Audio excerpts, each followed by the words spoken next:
এই সমস্ত অকথ্য ভাষা, তারপরে তুই কি আমার তোর বউ মনে করিস, এই সমস্ত অকথ্য ভাষা কথাবার্তা বলতে লাগলে আমি খানিকটা লজ্জা পেলাম যে ওই লোকজনের মধ্যে মোবাইল করতেছে আর আমার এইভাবে বলতেছে। তা আমি একটু ওই সোজা আবার ওইখানে চলে গেলাম, ওই স্কুল মাঠে চলে গেলাম।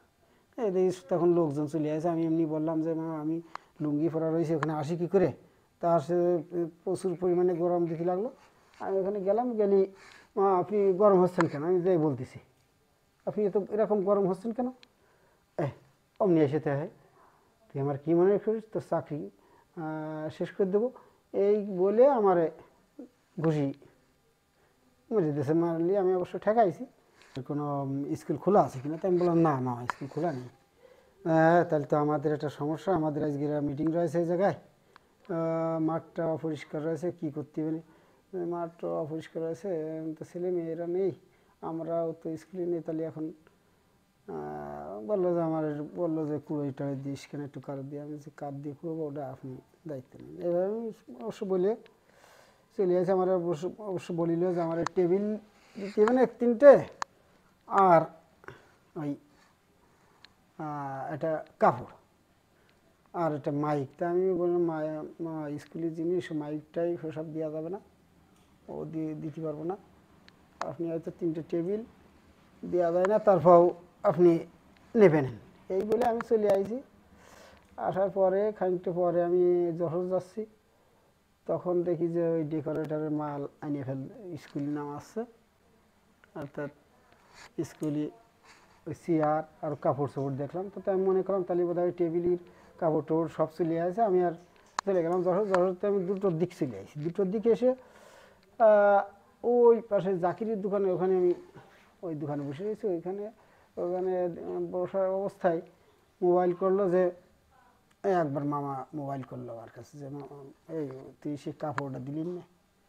তখন আমি আবার চিন্তা করলাম তাহলে তো কাপড় ওরা আনিনি। আমি আবার ওখান থেকে উঠে আসতে এই পাঠাগারের ওইখানে আসলি, আবার মোবাইল করছে, হাই তুই আমার মূল্যায়ন করিস না, তুই আমার কেন আমার সে কাপড়টা দিলি না কেন, এই সমস্ত অকথ্য ভাষা, তারপরে তুই কি আমার তোর বউ মনে করিস, এই সমস্ত অকথ্য ভাষা কথাবার্তা বলতে লাগলে আমি খানিকটা লজ্জা পেলাম যে ওই লোকজনের মধ্যে মোবাইল করতেছে আর আমার এইভাবে বলতেছে। তা আমি একটু ওই সোজা আবার ওইখানে চলে গেলাম, ওই স্কুল মাঠে চলে গেলাম। এই তখন লোকজন চলে আসে, আমি এমনি বললাম যে মা আমি লুঙ্গি পরা রয়েছে, ওখানে আসি কী করে। তার সে প্রচুর পরিমাণে গরম দিতে লাগলো।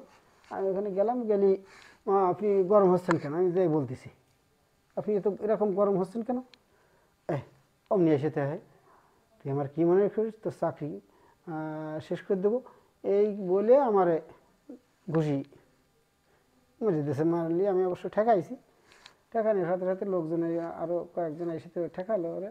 আমি দাঁড়ায় ফিরে থাকলাম। এবার দাঁড়ায় ফিরে থাকলে খানিকটি পরে আমি লজ্জা আর কী করি লোকজনের সামনে, বলতে আমি চলে আসলাম। মানে আর একজন আমার বলতেছে ভাই কাপড় তো একটা দিতে হবে। তা আমি কাপড় আমি আর স্কুলতে দেবো না, আমার বাড়িতে আমি দিচ্ছি একটা, তুমি লোক পাঠাই দাও। তখন আমি আর স্কুলেতে একটা পাঠাই দিলাম, একটা বেডশিট আমি পাঠাই দিয়েছিলাম, দিয়ে তারা মিটিং সিটিং করে চলে গেছে। এই তো আমি তো খুব মানে আমি রাত্রি বেরোতে পারি না, আমার কাছে লোক আইছিল অবশ্য, আমি রাত্রি বেরোতে পারিনি। অন্য লোকজন আসলো, এসে কি আমি শুয়ে পড়েছিলাম, মানে বোধহয় ঈশার নামাজ পড়িয়ে এসে আমি শুয়ে পড়েছিলাম। শুয়ে পড়ি থেকে তো ছিল সেই বিএনপির কর্মী সভা ছিল, এটা বিএনপির কর্মী সভা, তাই শুনছিলাম যে ওদের কর্মী সভা ছিল। আমার তো অপরাধ তো আমি দেখছি না, আমি একটু সমস্যা আসছে যে আমার হয়তো লেট হয়ে গেছে, কিংবা আমি একটু বুঝেছি যে ওরা যখন ডেকোরেটরের মাল যখন নিয়ে আসে তখন ওই কাপড় চোপড় দেখলাম আমার সাথে, তাহলে বোধ আমার টেবিলের কাপড় দেওয়াও লাগবে না, তাহলে আমি সেইভাবে অবস্থায় আমি পড়ে রয়েছি। আমাদের ওই পাশে একটা জায়গায় বসে আছি।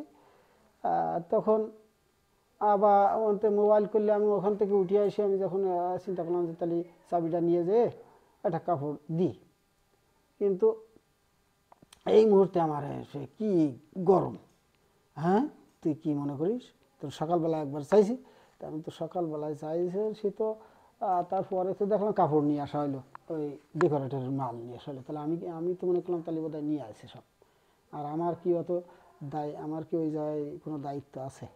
না না, স্কুলের জিনিস তো কখনোই আমি ওদের তাদের বলেছি যে কখনোই স্কুলের কোনো জিনিসপত্র দেওয়া যাবে না, তাদের বলেছি। কিন্তু অনেক সময় বলে যে হয়তো চেয়ারজিরা আমাদের কোনো সমস্যা না হয়, কোনো ক্ষতি না হয়, হয়তো দুটো চেয়ার চাইলো দিলাম, সেটা স্থানীয়ভাবে আমাদের মিলেমিশে থাকতে হয় যেহেতু, সেহেতু আমাদের অফিস ওভারলুক করে অনেক সময় দেওয়া লাগে এটা।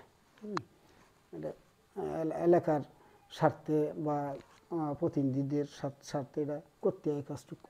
চাইনি অবশ্য, তারপরেও আমি আছি। আমার একটা চিন্তাভাবনা ছিল যে আমি বিএনপির ওনাদের ঊর্ধ্বতন যে নেতারা আছে তাদেরকে আমি বলবো, কিন্তু তার আগে ওরা অবশ্য আমার কাছে চলে আইছিল। এলাকার স্বার্থে তো কি করব, এ নিয়ে হয়তো বাড়াবাড়ি করলে অনেক কিছু হবে, বড় কিছু হতে পারে। এই জন্যই আমি আর ঝামেলা করতে যাইনি। এলাকার সাথে আমি মিলেমিশে থাকি, হয়তো তারা তো একটু আছে বা অনুতপ্ত হয়েছে, তারা আমার সঙ্গে করেছে, এই জন্য আমি আজকে চুপ চুপ হয়ে গেছি, বুঝতে পেরেছেন।